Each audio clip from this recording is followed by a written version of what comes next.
তুমি তো দেখছি আচ্ছা বোকা ছেলে। এই বুদ্ধি নিয়ে বাগদাদ যাও পড়াশোনা করতে? তুমি না বললে তো কেউ জানতেই পারতাম না যে তোমার কাছে এত মূল্যবান সম্পদ আছে। আমার লোকেরা তো তোমার শরীর ঘেটেও কিছু পায়নি। তুমি ইচ্ছে করলেই আমাদেরকে ধোকা দিতে পারতে, তাতে তোমার এই সম্পদগুলো তোমারই থাকতো। কিন্তু সেটা না করে গোপন জিনিসটি প্রকাশ করলে কেন?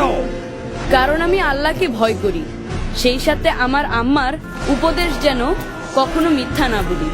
বিপদে পড়লে যেন আল্লাহরই আশ্রয় চাই, মিথ্যার নয়। কি বললে তুমি? আমার উপদেশ বিপদও মিথ্যে বলা যাবে না? না, কারণ আল্লাহ যদি ইচ্ছা না করেন তাহলে মিথ্যা বলেও আমি রেহাই পাবো না। তাই আমি তার কাছেই নিজেকে সঁপে দিয়েছি, মিথ্যার কাছে নয়, তোমাদের কাছেও নয়।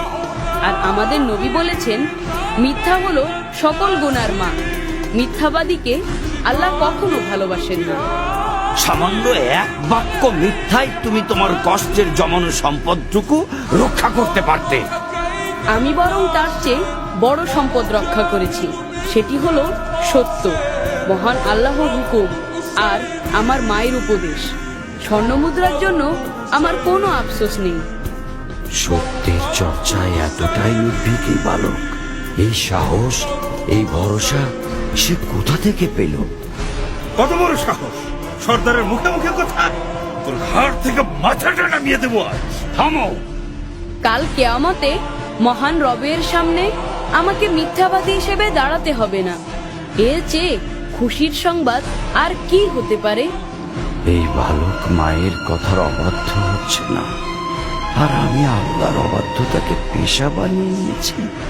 হায় খোদা, কি হবে আমার পরিণতি? আমাকেও তো একদিন মরতে হবে।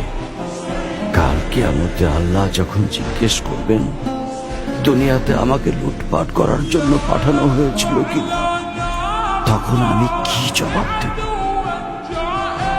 আমাকে তুমি ক্ষমা করে দাও বাবা, ক্ষমা করে দাও। আজ তুমি আমার চোখ খুলে দিয়েছো। কত শত মানুষকে আমি লুণ্ঠন করেছি, তাদেরকে পথে বসিয়েছি, পদে পদে আল্লাহর হুকুমের অবাধ্য হয়েছি। তুমি আমাকে সঠিক পথে তুলে দাও।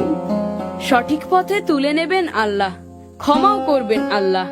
আপনি শুধু তার কাছে তওবা করুন আর প্রতিজ্ঞা করুন যে ভবিষ্যতে কোনো দিন আল্লাহর অবাধ্য হবেন না, ডাকাতি করবেন না, লুটতরাজ করবেন না। এই এই আমি তওবা করছি, আর কোনোদিন পাপ কাজে নিজেকে নিয়োজিত করব না।